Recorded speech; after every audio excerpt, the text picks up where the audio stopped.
یا رب صل بسم اللہ الرحمن الرحیم نحمدہ ونصلی علی رسولہ الکریم۔ سورہ انبیاء کا رکوع نمبر 4 اور 17ویں پارے کا بھی رکوع نمبر 4 میں انشاءاللہ آج پڑھوں گا حسب معمول، مختصر لفظی ترجمہ، مختصر گرامر کے ساتھ، پھر انشاءاللہ اس کی تفسیر ہوگی۔ اعوذ باللہ من الشیطان الرجیم، بسم اللہ الرحمن الرحیم۔ قل من یکلؤکم باللیل والنہار من الرحمن۔ قل اے نبی کہہ دیجئے، من یکلؤکم، کلأ یکلؤ کا معنی ہوتا ہے حفاظت کرنا عذاب سے، مصیبت سے۔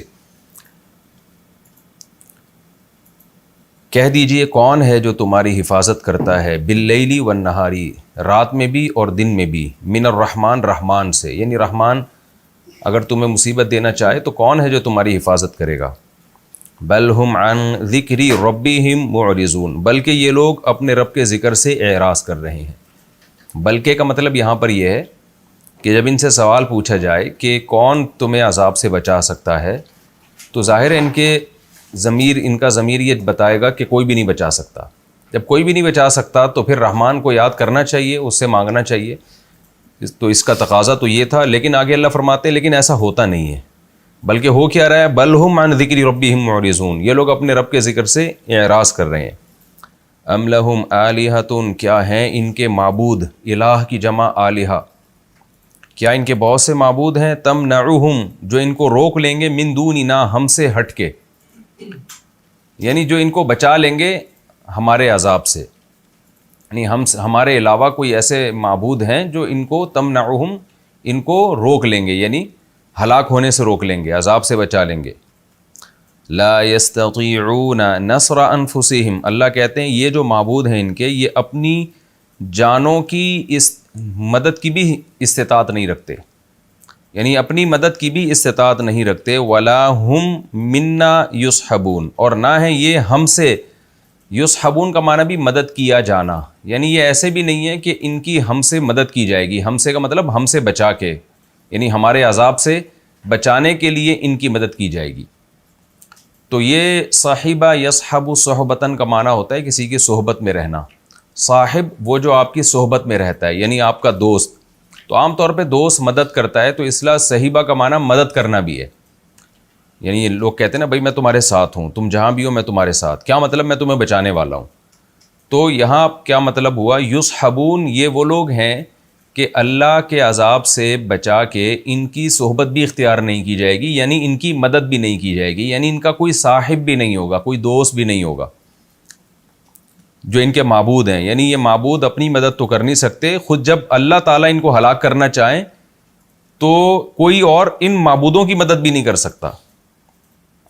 بل متعنا ہؤلاء وآباءہم، بلکہ ہوا یہ ہے کہ ہم نے ان کو اور ان کے باپ دادا کو دنیا کا عیش دیا ہے۔ متعنا، متع یمتع تمتیعا، دنیا کا عیش و عشرت دینا۔ یہاں بھی بلکہ کا معنی کیا ہے کہ ان تمام دھمکیوں کو دیکھ کے ان کو ڈر جانا چاہیے، دلائل میں غور کرنا چاہیے، لیکن یہ غور نہیں کرتے۔ تو جو اصل وجہ ہے وہ یہ نہیں ہے کہ دلائل ہمارے کمزور ہیں، بلکہ اصل وجہ یہ ہے جو اللہ آگے بیان کر رہا ہے کہ ہم نے ان کو اور ان کے باپ دادا کو خوش عیشی دی ہے، دنیا اور دنیا میں ہم نے ان کو مزے دیے ہیں، اس مزوں کی وجہ سے یہ اللہ سے غافل ہیں۔ حتی طال علیہم العمر، یہاں تک کہ ان پر عمر لمبی ہو گئی ہے، یعنی لمبے عرصے تک عیش و عشرت میں لگے رہے ہیں یہ۔ افلا یرون، تو کیا یہ لوگ دیکھتے نہیں ہیں، انا، کہ بے شک ہم نأتی الارض، زمین کی طرف آ رہے ہیں، ننقصها، اس زمین کو ہم کم کر رہے ہیں، نقص ینقص کمی کرنا، زمین کو ہم کم کر رہے ہیں، من اطرافها، اس زمین کے اطراف سے، کناروں سے۔ افاہم الغالبون، تو کیا یہ لوگ غالب آ جائیں گے ہم پر؟ تو کیا یہ لوگ دیکھتے نہیں ہیں کہ ہم زمین کی طرف آ رہے ہیں اس کو گھٹاتے ہوئے اس کے کناروں سے۔ اس آیت کا مطلب کیا ہے؟ یہ جو آگے آتا ہے افاہم الغالبون، تو کیا یہ مشرکین غالب آ جائیں گے؟ تو اس آیت کی تفسیر یہ کی گئی ہے کہ زمین گھٹ رہی ہے مشرکین کے حق میں، یعنی اسلام چونکہ پھیلتا چلا جا رہا ہے، فتوحات کے اعتبار سے بھی لوگ بھی اسلام میں داخل ہو رہے ہیں، تو زمین سے مراد ہے مکہ کی سرزمین، چونکہ الف لام الارض کا ہے نا، تو الارض پہ الف لام کا مطلب اسپیسیفک ارض، خاص زمین، یعنی مکہ کی زمین خود آہستہ آہستہ مشرکین پہ تنگ ہو رہی ہے. بہت سے لوگ تیزی کے ساتھ اسلام میں داخل ہو رہے ہیں. تو زمین کے کنارے کیا مطلب جزیرہ عرب یا مکہ کے کنارے آہستہ آہستہ مشرکین کے لیے تنگ ہو رہے ہیں. یعنی ہم زمین پہ آ رہے ہیں اس کے کناروں میں کمی کرتے ہوئے. کیا مطلب ہم زمین کے کناروں کو سمیٹ رہے ہیں. تو زمین جو مکہ کی سرزمین ہے وہ مشرکین کے لیے سمٹتی چلی جا رہی ہے, تنگ ہوتی چلی جا رہی ہے. تو کیا یہ لوگ غالب آ جائیں گے؟ یعنی اگر غالب آنا ہوتا تو پہلے آ جاتے نا. تو یہ مغلوب ہونے والے ہیں. تو یہ چیز بھی مشرکین کو چاہیے کہ وہ غور کریں. قل انما انذرکم بالوحی، اے نبی آپ ان سے کہہ دیجئے کہ میں تو تمہیں صرف ڈرا رہا ہوں وحی کے ذریعے. ولا يسمع الصم الدعاء، اور بہرے لوگ پکار نہیں سن سکتے. اذا ما ينذرون، جب ان کو ڈرایا جائے. اذا ما یہ ایک ہی جملہ ہے، جب ان کو ڈرایا جائے، ایک ہی لفظ ہے یہ. وَلَئِن مَّسَّتْهُمْ نَفْحَةٌ مِّنْ عَذَابِ رَبِّكَ، اور اگر ان کو چھو لے، نفحہ کہتے ہیں پھونک، تیرے رب کے عذاب کی ذرا سی پھونک، ذرا سی ہوا ان کو اگر چھو لے، لَيَقُولُنَّ، تو یہ سب کے سب کہیں گے، یا ویلنا، ہائے ہماری بدبختی، اِنَّا كُنَّا ظَالِمِينَ، بے شک ہم ظالم تھے. وَنَضَعُ الْمَوَازِينَ، اور ہم رکھیں گے، وَضَعَ يَضَعُ وَضْعًا، رکھنا، ہم رکھیں گے موازین ترازوؤں کو، میزان وزن کرنے کا آلہ. میں نے جب گردانیں یاد کرائی تھی تو بتایا تھا نا، مزرابن ضرب کا آلہ، اور مضربن مارنے کی جگہ، اور مزراب مارنے کا آلہ. تو وزن یوزنو کو پڑھا جاتا ہے وزن یزینو، وزنن اس کا معنی وزن کرنا. تو میوزان وزن کرنے کا آلہ، اس کو پڑھا جاتا ہے میزان، اور اس کی جمع آتی ہے موازین. تو ہم رکھ دیں گے وزن کرنے کے آلوں کو، یعنی مراد ترازو. آسان ترجمہ یہی بنتا ہے، اردو میں اس کو ترازو کہتے ہیں. ہم ترازو رکھ دیں گے، القسط انصاف والے، یعنی ذات القسط، انصاف والے. یہاں ذات کا لفظ محذوف ہے. انصاف والے ترازو، یعنی وہ ترازو جو انصاف کرتے ہیں، جن میں تول کے صاحب حق کو پورا پورا حق دیا جاتا ہے، وہ والے ترازو ہم رکھیں گے لیوم القیامہ، قیامت کے دن کے لیے، یعنی قیامت کے دن میں. فلا تظلم نفس شیئا، پس کسی نفس پہ ذرہ برابر بھی ظلم نہیں کیا جائے گا. وَإِن كَانَ مِثْقَالَ حَبَّةٍ، اور اگر ہوگا کوئی عمل، مثقال حبہ، ایک دانے کے ثقل کے برابر. ثقل کہتے ہیں بوجھ، مثقال بھی بوجھ کو، وزن کو. دانے کے وزن کے برابر بھی، من خردل، روئی کا دانہ. روئی کا دانہ بہت تھوڑا سا ہوتا ہے، تو روئی کے دانے کے وزن کے برابر بھی اگر کوئی ہوگا، یعنی عمل، اتینا بہا، ہم اس عمل کو بھی لے کر آ جائیں گے. وکفا بنا، میں نے بتایا تھا کفا کے بعد با آتا ہے تو یہ اس کا کوئی ترجمہ نہیں ہوتا. جیسے کفا باللہ، کیا مطلب؟ اللہ کافی ہے. تو کفا بنا، ہم کافی ہیں، حاسبین، حساب لینے والوں کے اعتبار سے، یعنی ہم حساب لینے والوں میں ہم خود کافی ہیں. وَلَقَدْ آتَيْنَا مُوسَى وَهَارُونَ الْفُرْقَانَ، اور تحقیق ہم نے دیا موسیٰ اور ہارون کو الفرقان، حق اور باطل میں جدائی کرنے والی، وضیاءً، اور روشنی بھی ہم نے ان کو دی، وذکراً، اور ہم نے ان کو نصیحت دی، للمتقین، پرہیزگاروں کے لیے. مراد اس سے تورات ہے، جس کو اللہ نے فرقان بھی کہا، ضیاء بھی کہا، ذکر بھی کہا. یہ متقین وہ لوگ ہیں، الذین یخشون ربہم بالغیب، یہ وہ لوگ ہیں جو اپنے رب سے بن دیکھے ڈرتے ہیں. بالغیب کا مطلب غیب میں، یعنی بغیر دیکھے رب سے ڈرتے ہیں. وہم من الساعۃ مشفقون، اور یہ سب قیامت سے ڈرتے ہیں. شفیقہ یشفق، شفقاً کا معنی گھبرانا، ڈرنا. اشفقہ کا معنی بھی یہی ہے، میں کئی بار یہ لفظ ایکسپلین کر چکا ہوں. وہم من الساعۃ مشفقون، اور یہ قیامت سے بھی ڈرتے ہیں.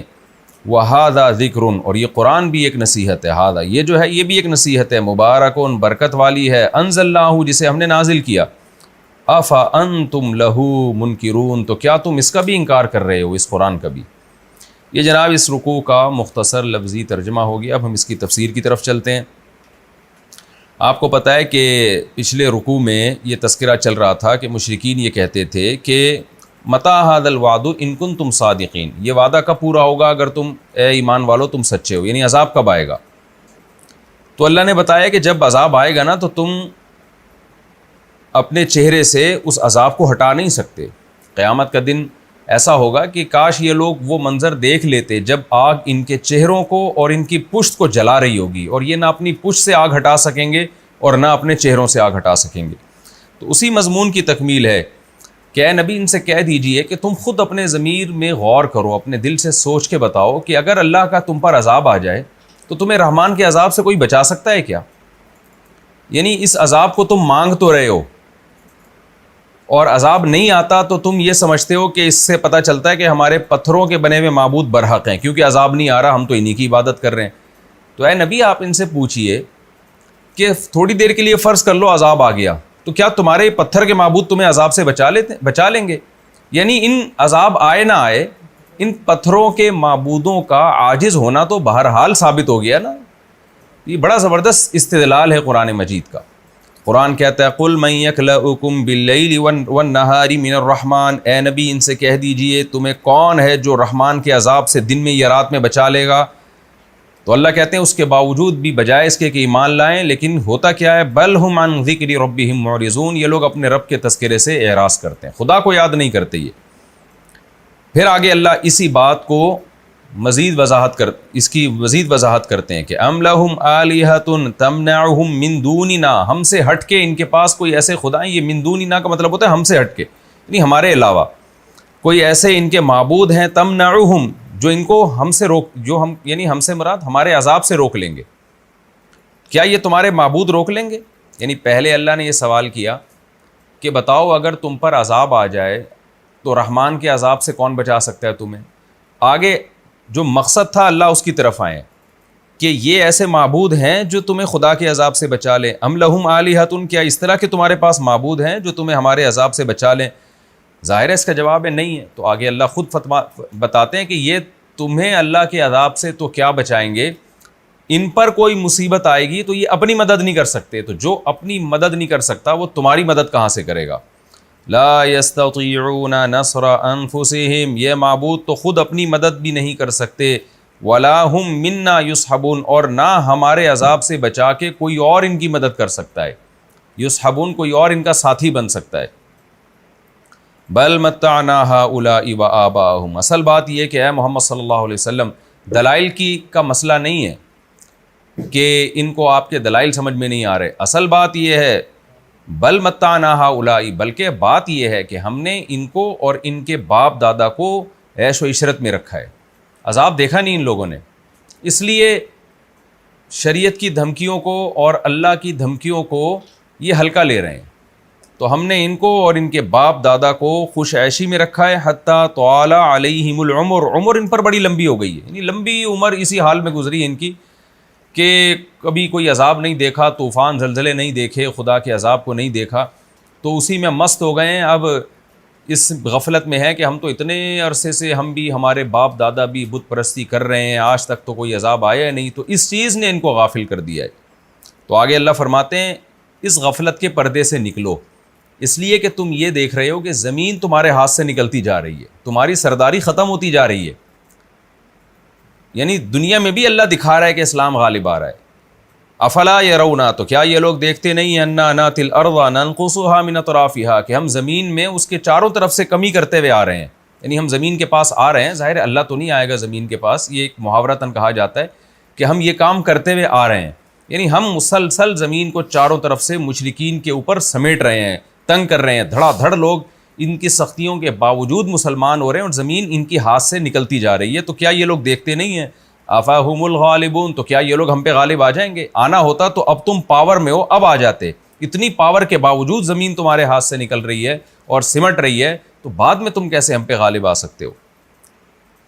قل انما انذرکم بالوحی، اے نبی آپ ان کو ان سب باتوں کے بعد بتا دیجئے میں تمہیں وحی کے ذریعے ڈرا رہا ہوں، یہ جتنے الفاظ میں تمہیں ڈرانے کے لیے کہہ رہا ہوں یہ خدا کی طرف سے نازل کردہ ہیں، سلیکٹڈ الفاظ ہیں، تو اسی وحی کو تمہارے سامنے بیان کر رہا ہوں۔ لیکن اس کے باوجود اللہ نبی کو تسلی دیتا ہے کہ یہ بھی سمجھ لیں وَلَا يَسْمَعُ الصُّمُّ الدُّعَاءَ، بہرے لوگ پکار کو نہیں سنتے جب ان کو ڈرایا جاتا ہے۔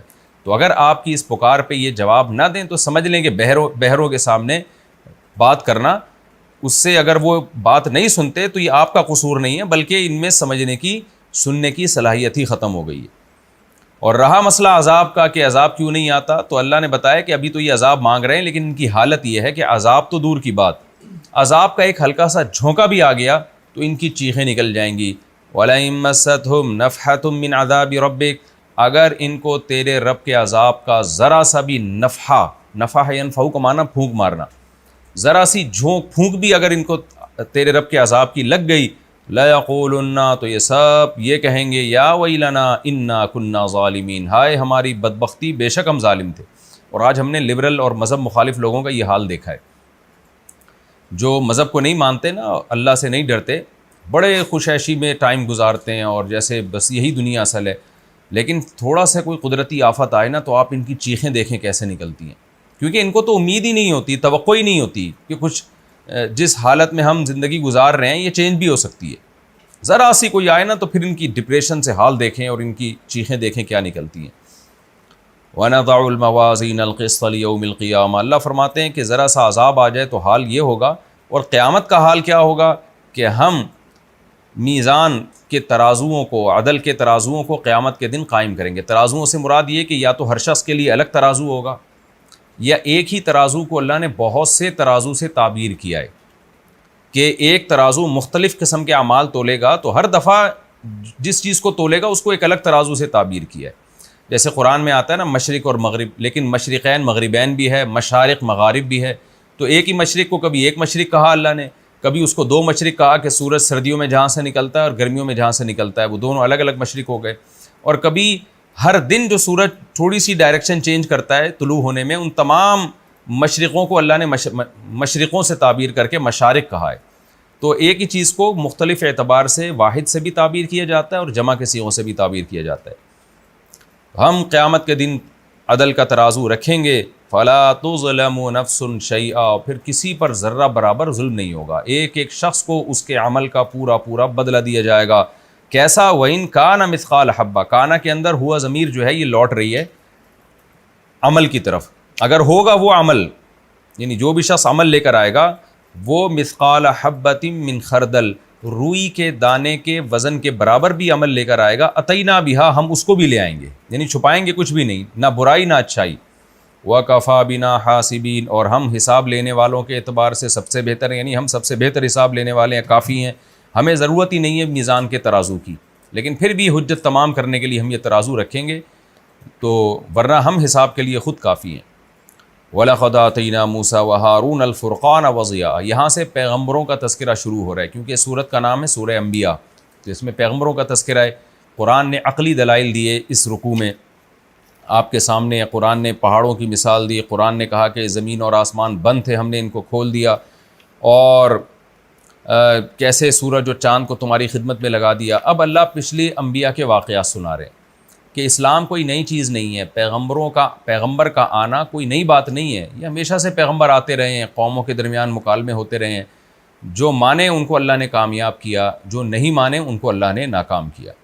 آگے اللہ فرماتے ہیں وَلَقَدْ آتَيْنَا مُوسَىٰ وَهَارُونَ الْفُرْقَانَ، تحقیق ہم نے موسیٰ اور ہارون کو تورات دی۔ اللہ نے تورات کے 3 نام بیان کیے، الفرقان، حق اور باطل میں بہترین طریقے سے فرق کرنے والی کتاب۔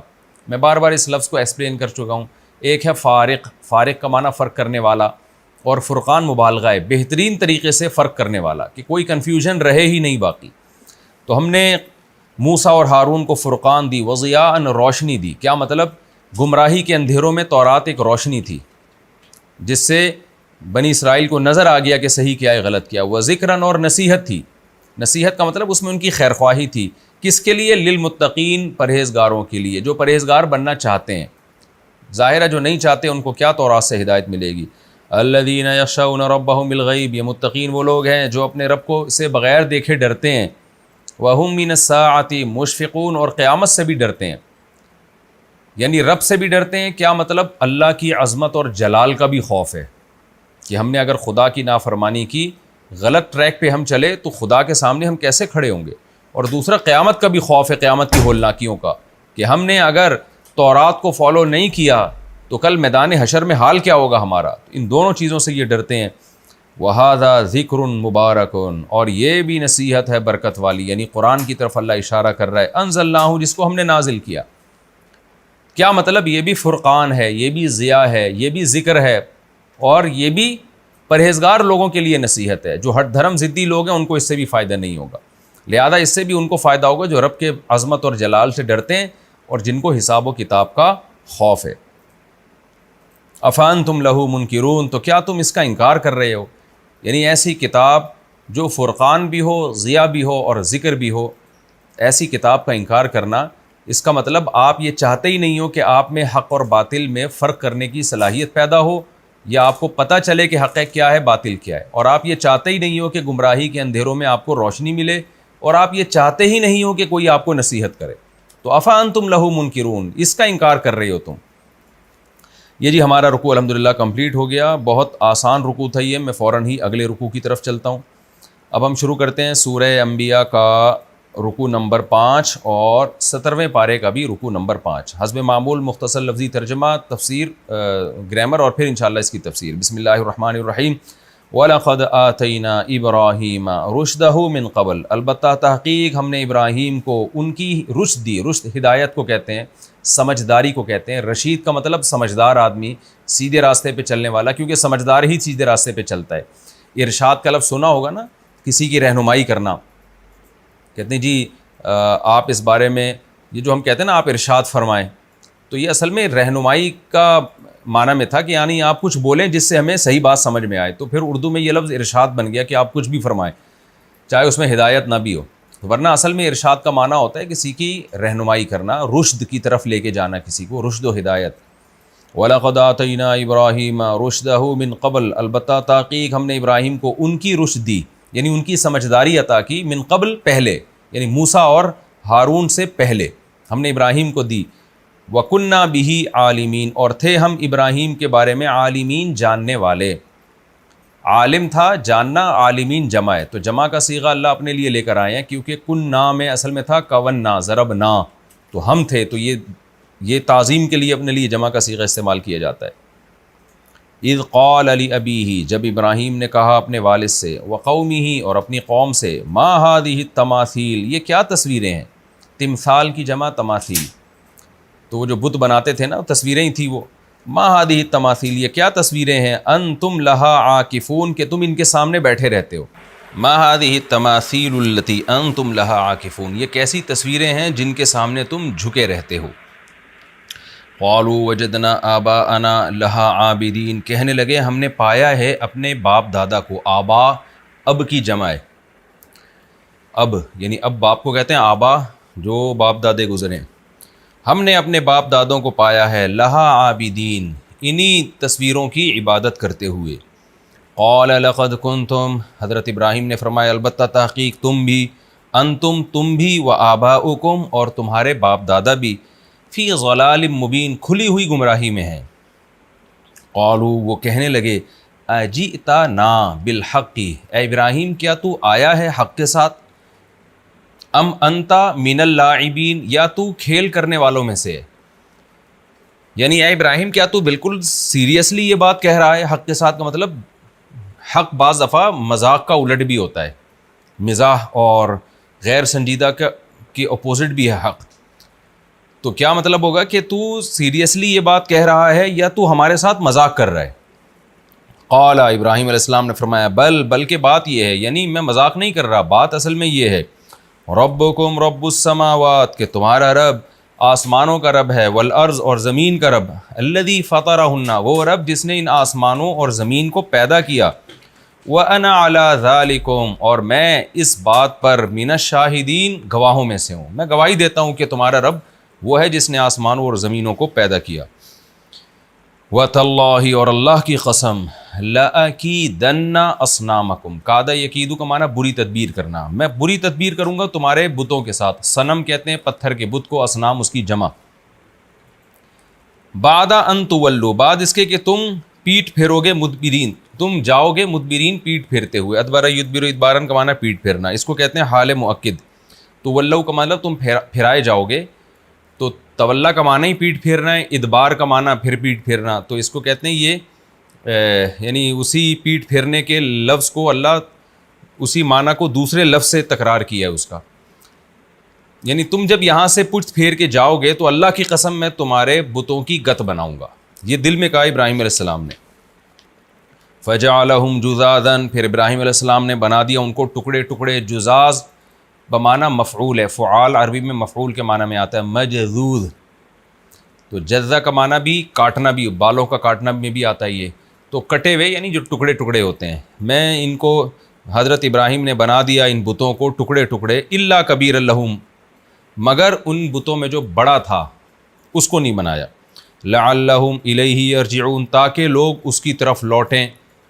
اب یہ الہی کی میں دو مفہوم بنتے ہیں، یا ابراہیم علیہ السلام کی طرف لوٹیں اور ابراہیم سے پوچھیں کہ یہ کیا ہوا ہے تو میں پھر بتاؤں گا کیا کیا میں نے، یا یہ کہ بڑے سے پوچھیں کیونکہ وہ اکیلا ہی ایسا ہے جو صحیح سالم ہے، تو پھر ظاہر ہے بنتا ہے اس سے پوچھنا کہ اگر تو نے نہیں کیا تو تو خود ٹھیک کیوں ہے. قالوا من فعل هذا بآلهتنا، وہ سارے لوٹے ابراہیم علیہ السلام کی قوم کے لوگ جب بتوں کی حالت دیکھی تو کہنے لگے من فعل هذا، کون ہے جس نے یہ کیا ہے. هذا کا مطلب یہ کام کیا ہے. بآلهتنا، ہمارے معبودوں کے ساتھ. انہ لمن الظالمین، بے شک وہ بڑے ظالموں میں سے، یعنی جس نے ہمارے بتوں کی یہ قت بنائی ہے. قالوا، پھر خود ہی کہنے لگے ان میں سے کچھ لوگ کہنے لگے سمعنا فتن، ہم نے ایک نوجوان سنا ہے. فتح عربی میں نوجوان، فتیان اس کی جمع آتی ہے. یذکرہم، جو ان بتوں کا تذکرہ کرتا رہتا ہے. یقال لہ ابراہیم، جس کو ابراہیم کہا جاتا ہے. قالوا، باقی لوگ کہنے لگے فأتوا بہ، لے آؤ اس کو. عطا کے بعد جب با آئے تو میں نے بتایا نا لانا. علی اعین الناس، لوگوں کی نظروں کے سامنے. عین آنکھ کو کہتے ہیں، اعین اس کی جمع. لوگوں کی آنکھوں کے سامنے اس کو لے آؤ. لعلہم یشہدون، تاکہ لوگ خود دیکھ لیں منظر اپنی آنکھوں سے. قالوا، لوگ کہنے لگے اانت فعلت ھذا، کیا تو نے کیا ہے یہ سب کچھ بآلہتنا، ہمارے معبودوں کے ساتھ. یا ابراہیم، اے ابراہیم. قال، ابراہیم نے فرمایا بل فعلہ کبیرہم ھذا، نہیں بلکہ کیا ہے یہ سب کچھ کبیرہم ھذا، ان کے بڑے نے جو یہ ہے. فاسألوہم، لہذا تم ان سب سے پوچھ لو. ان کانوا ینطقون، اگر یہ بول سکتے ہیں. نطق ینطقو کو معنی بولنا، یہ بول سکتے ہیں تو ان سے پوچھ لو، یہ خود بتائیں گے کہ جی اس نے کیا. فرجعوا الی انفسہم، پس وہ لوٹے اپنی جانوں کی طرف. نفس دل کو بھی کہتے ہیں، اپنی دلوں کی طرف لوٹے، یعنی دل میں کہنے لگے یہ بات، دل میں سوچنے لگے یہ بات. فقالوا، اور کہنے لگے انکم انتم الظالمون، بے شک تم لوگ بڑے ظالم ہو. یعنی اپنے دل میں خود ہی اپنے بارے میں یہ کہنے لگے ہم تو بڑے ظالم ہیں. ثم نکسوا علی رؤوسہم، پھر اپنے سروں کے بل پلٹا کھایا انہوں نے، سروں کو جھکایا انہوں نے. نکس ینکسو کا معنی جھکانا، اور نکسو جھکائے گئے، یعنی اپنے سروں کے بل جھکائے گئے. یہ محاورہ استعمال ہوتا ہے شرمندگی سے سر جھکانا.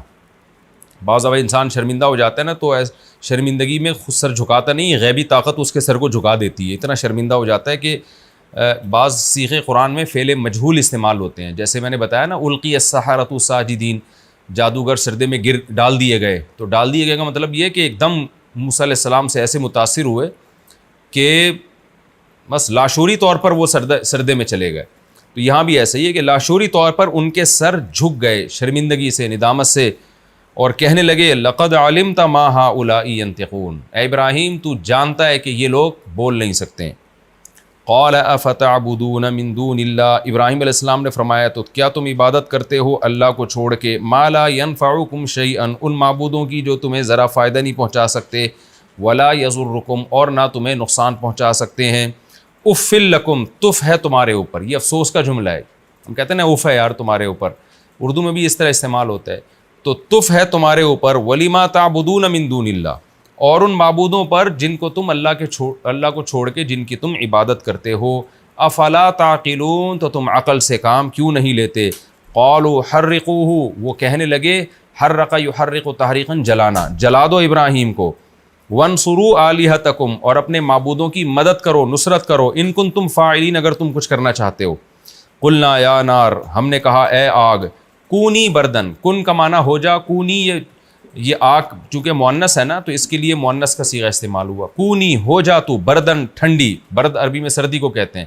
وسلامن، اور سلامتی والی، علی ابراہیم، ابراہیم پر. وارادوا بہ کیدن، اور انہوں نے ارادہ کیا ابراہیم کے ساتھ بری تدبیر کا. فجعلناہم الاخسرین، ہم نے بنا دیا انہی کو خسارے والا. اخسر زیادہ خسارے والا. وَنَجَّيْنَاهُ وَلُوطًا اور ہم نے ابراہیم کو نجات دی اور لوط کو بھی نجات دی. إِلَى الْأَرْضِ ایک ایسی زمین کی طرف الَّتِي بَارَكْنَا فِيهَا جس زمین میں ہم نے برکتیں رکھی ہیں للعالمین جہان والوں کے لیے.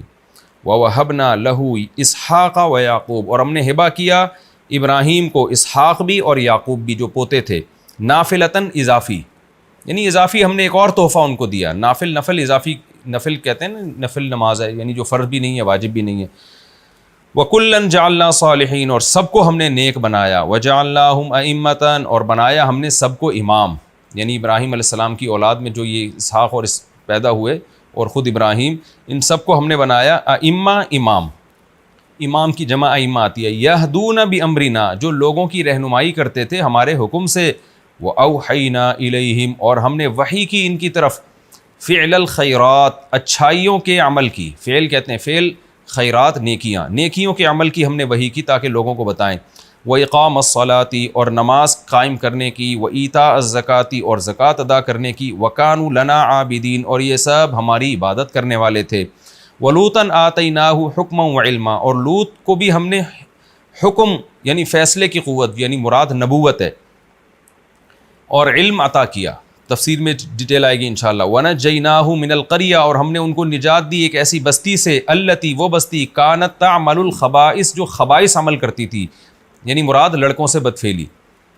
خبیثہ کی جمع خبائث آتی ہے کیونکہ سارے قوم کرتی تھی, ان سب کو خبائث سے تعبیر کیا گیا. ان میں شرک بھی تھا اور بھی بہت سارے بدعمالیاں تھیں, اس وجہ سے اس کو خبائث کہا. انہم کانوا قوم سوء فاسقین یہ برے قوم تھی, فاسقین فسق و فجور والی تھی.